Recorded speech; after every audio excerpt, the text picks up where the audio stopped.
This is the way.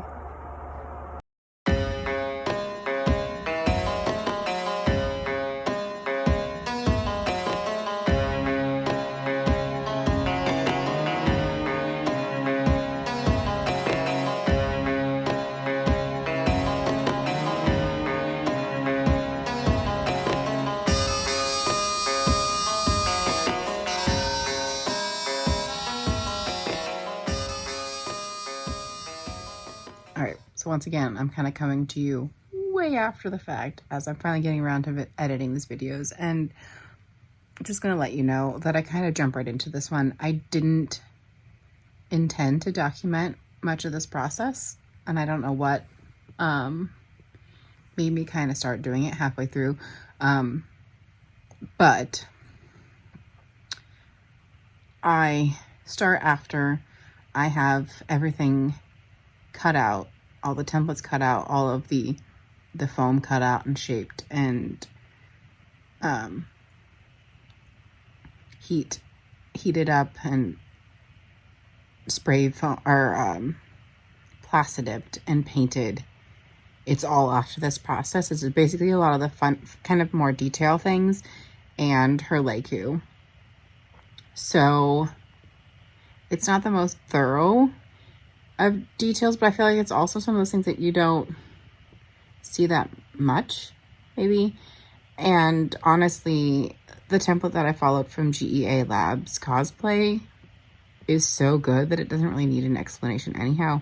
So I will link that in the video description as well. But yeah, we're kind of just jumping right on in to the details.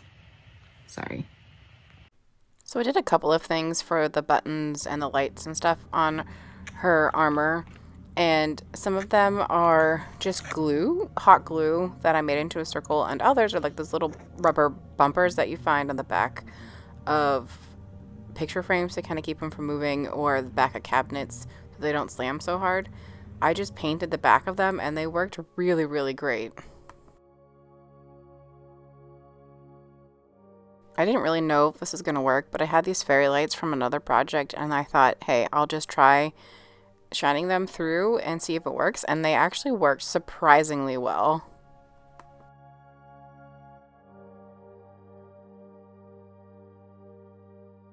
So when it came down to attaching them to the bracers, I used E6000 glue around kind of the rim, the recessed part of the bracer.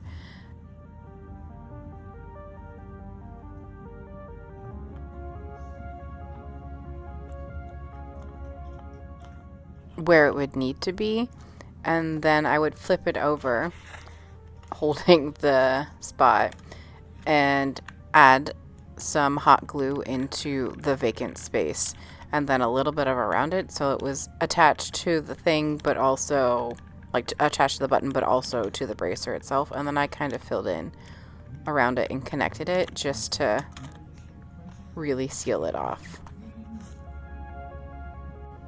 This is me testing the LEDs with the buttons that I made in kind of different lighting, and you can see that the light does shine out quite a bit from behind them. It's almost like a flashlight on my wall there. So I needed to make a cover for the rest of those lights so it was kind of more focused instead of diffusing everywhere. The only thing I really needed to fix it was just a thin piece of foam on the back so it didn't really bulk up the bracer, but it covered it up and made it so that it wasn't going to diffuse everywhere, and it worked. Even, you can see how bright they are even in like normal lighting. After I got the bracers figured out, it was pretty easy just to do the same thing to the chest plate, and you can see it's still pretty bright here. So I still needed to make the flat bit, but it worked. I used the template that I got off of Etsy for the belt as well, but I wanted it to be more fabric or more leathery like hers, so I used this micro suede that I got from Goodwill, and it's not the right color. So I know color theory thanks to art school. So if you mix a red and a brown, or a red and a green, they will make brown. This wasn't like a full green, and this is not a full red. It's got a little bit of purple, but I knew that this mixture of colors mixed with a lot of water, so it's more of a stain than a paint, would yield the results that I needed. It admittedly looks really weird here and kind of purpley and wrong. You're like, that's not it. But trust me, when it dries, it'll look like this.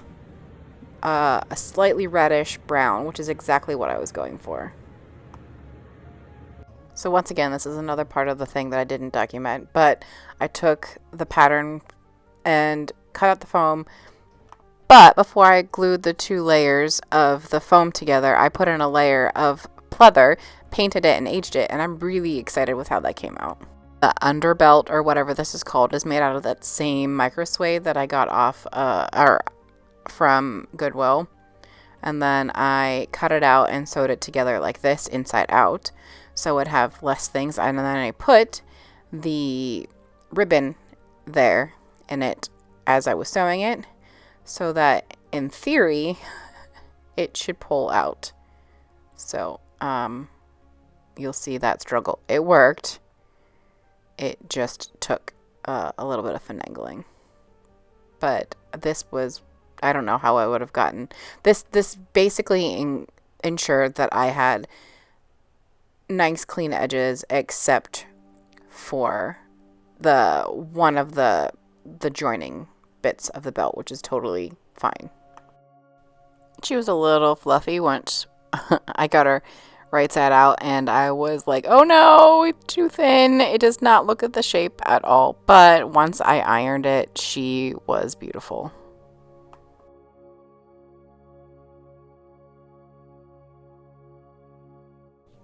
So there are a lot of things out there in cosplay that are pepakura.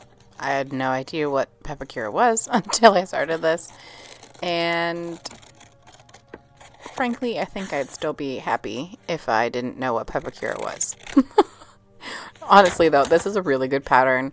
It's very clear and easy to do. It's just time consuming, and for some reason, cutting for me is such a low dopamine task that I dread it. And not only do you have to cut like a million things and at different angles, you then have to fold after you're done cutting. And I get bored easily with repetitive things. But basically, if you have a normal kind of dashed line, then you fold it downward. And then if you have, so that both of these are getting folded downward. And if you have one of the ones that looks like a dash and a dot, you actually fold that upward. And so the folding of these in different directions actually helps these papers go from being flat to giving form just by gluing them onto each other.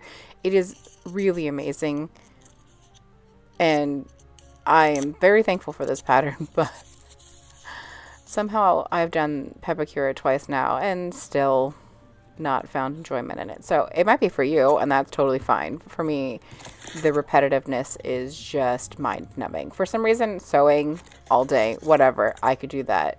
Gluing and cutting, I think it's because this requires a different amount of patience. But yeah, so you glue it on. You don't want to put too much glue on, otherwise they'll kind of slide around. So you have to put a little bit of glue on. I smear it around just to get it a little bit more even, and hopefully around like all the surfaces so that they all kind of stick together on the tab. And then you glue it together underneath the number so that you match up the numbers like a puzzle. And like I said, it's really straightforward and not that hard. It just takes time, especially when you have, like in this area, this is joining both sides of what will end up being one of the, I don't know what you call the parts of the Lekku. Tentacles seems wrong, but it's like one of the parts of the Lekku. So this is like a whole big rounded thing, and it's not so bad when it's a bigger part, but it does become a little bit more cumbersome and harder to do when it's a smaller area, a thinner area. The other thing is that you can use pepakura for many different things. Like, ideally, people use these and they will actually make their cosplays out of this. Like, you could make the Lekku that are just straight up pepakura if you want to. You would just use a thicker paper and glue it that way. I don't have the patience for that, and I just knew that this was just going to be a template, so I used copy paper. Honestly, though, I think maybe the next time I do this, because I've done this twice, and the second one I struggled with even more, probably because I knew what I was in for. And I think the thicker paper will help stick together better, and I think it'll cooperate better, because as you see, if you put any kind of pressure on the thin paper, it just buckles. So, if you do this, don't do what I did and use copy paper. Use something better. It really will save your sanity. I think it should fit perfect, even with all of my hair, because I think, even though this feels huge on the top now, it feels like once it's fabric, hopefully, it'll lay smoother and it'll lay down a little bit better. And if not, I think I can probably alter it to make it fit. It's hard to get the back. Cool. Partway there. So the patterning was probably the thing that I was most worried about, because I have literally never patterned a thing in my entire life. I follow patterns. I've never done a pattern of my own. So this was me trying to figure out the way that I felt like it should lay. And then also eventually went in and looked at another pair of fabric Lekku to kind of get this iteration here, where I looked at the old pair of fabric Lekku that I bought off of Amazon that was clearly child size but said it was adult. Anyhow, I took the seams from that and kind of adapted it into this, and I think it worked pretty well.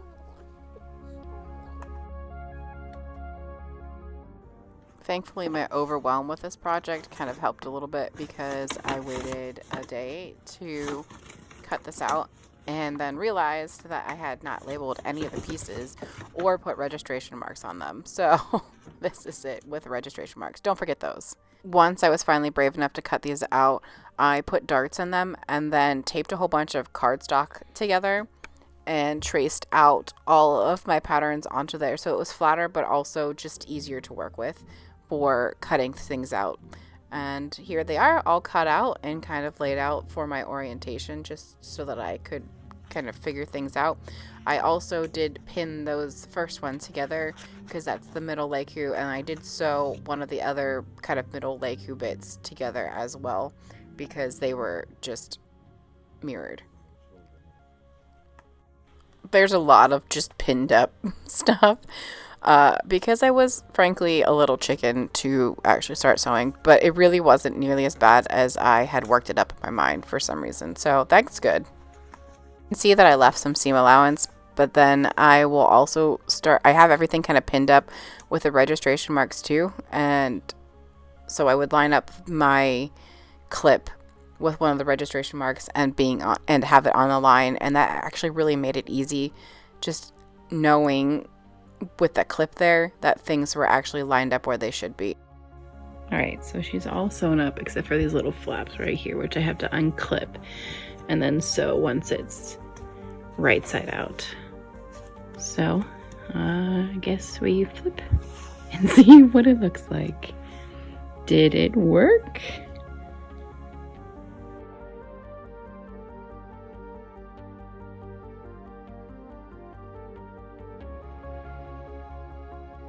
Alright, so obviously I'm struggling to pull these out. So I am going to work on that for a bit and check in a little bit. Okay, so I got it mostly flipped out. I still got a couple. This one's okay, but a couple. Try to work on the tips a little bit. And then I have to sew this to here and this over here, taking more of the cap.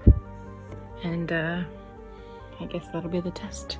Once it's all sewed up, we'll see what it looks like. So the fit seemed pretty good. There's a couple of things that I will probably reinforce the stitches maybe at some point inside, just to make it a little bit stronger, just because it kind of will tear a little bit quicker or easier through the vinyl. And I decided to start folding all of the raw edges over just a little bit, so it's a little bit cleaner and also just sturdier. And then hopefully we'll be done and the painting and stuffing will happen.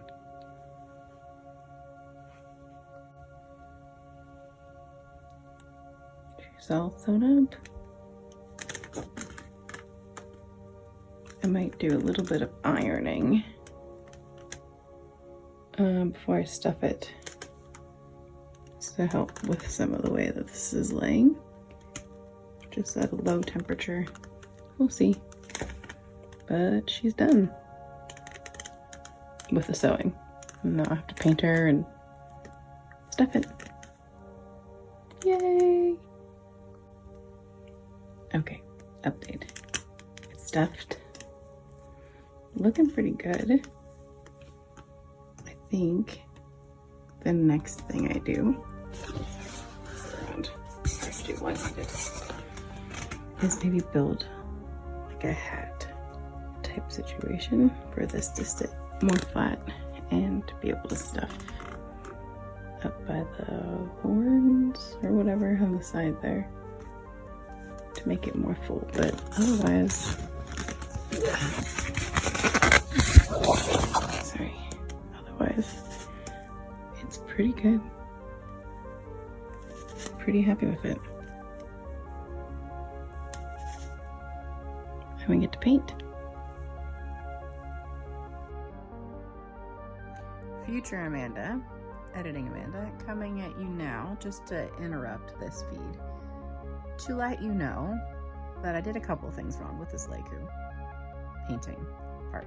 I should have either gotten a deglosser, like a pleathered or leather deglosser. They make deglossers, and put it all over the vinyl, or roughed it up. I did rough it up a little bit, but it needs more. It's starting, after a couple of wears, it's starting to chip off, which is fine. I don't really care that much because I do kind of want to repaint the blue, because it's not the color that I really, after like painting it, it's like her Rebels color is a little bit more grayish than this is, so that's fine. But the other thing is I used a chalk pen, which I thought would come off. It did not. It did not at all.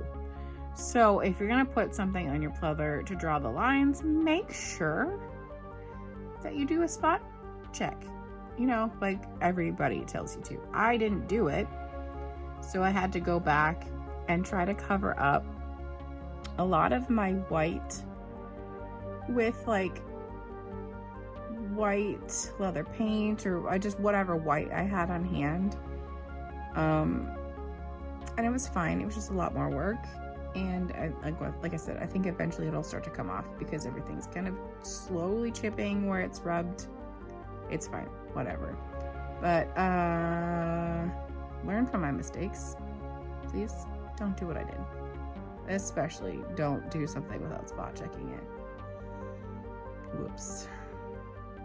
Somehow, despite me winging this entire time, I'm actually really happy with how she came out. I think it took at least 2 coats of the blue and then probably 2 or 3 of the white to cover up my mistakes, but... Okay, so I'm an absolute hot mess of a human being right now, and I'm covered in paint from all of this earlier. But I wanted to try this on this way first, and let's see what it looks like. I haven't tried it on since it's been painted.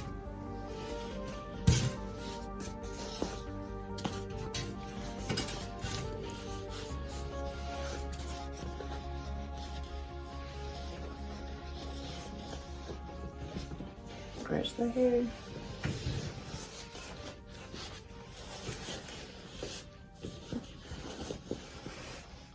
Push that hair back. It's too much hair.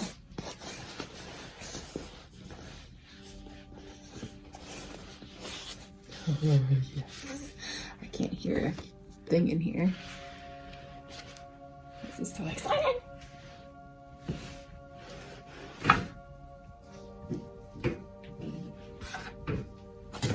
It's done. Just to put my crown on. How's this? Well, this does stay on pretty well once it's on. Cool.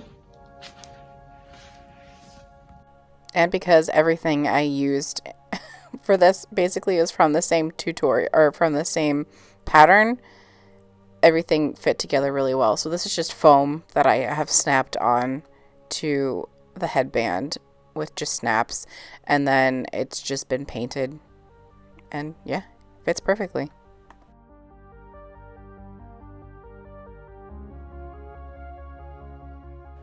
This I did have to modify a decent amount because I have short, stocky legs. But I also got these shoes off of Poshmark for $3 plus shipping. And I knew I was going to cover them up with boot covers. So these are the boot covers. And I added the zippers into the back to make them easier to slip on and off. They are still joined at the top there. You can see the zipper that kind of tucks in, which makes it easier for it to line up and everything. But yeah, I just glued the pieces together how I had to do some finagling just to get it to work with my legs. And yeah, painted them, and I painted a little bit onto the shoes with the same paint, just to the same silver paint, just to kind of make it match a little bit better. But then yeah, I added the same goldish color that I made for the Ahsoka costume and kind of tied them all together. And just kind of shows that I've hot glued and rubber cemented the inside with the zippers, and these came out really cool. Aside from the fact that when I put them on, I was very squeaky.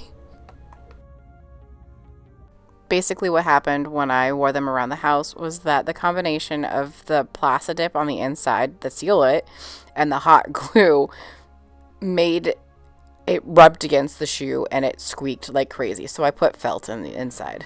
And you can kind of just see it's just there where the shoe touches. So I don't use Temu a lot, but I do find it useful for taking things and modifying them for cosplays. Things that I'm already going to cut up, and I don't care if I destroy them too much. So that's what I did with this dress. I actually cut up the neckline and made the V-neck, and then I cut off the sleeves and adapted them to fit my arms, and they actually worked really well. And it was super soft. You may be a little bit nerdy if you do little touches like this that literally no one else is going to see.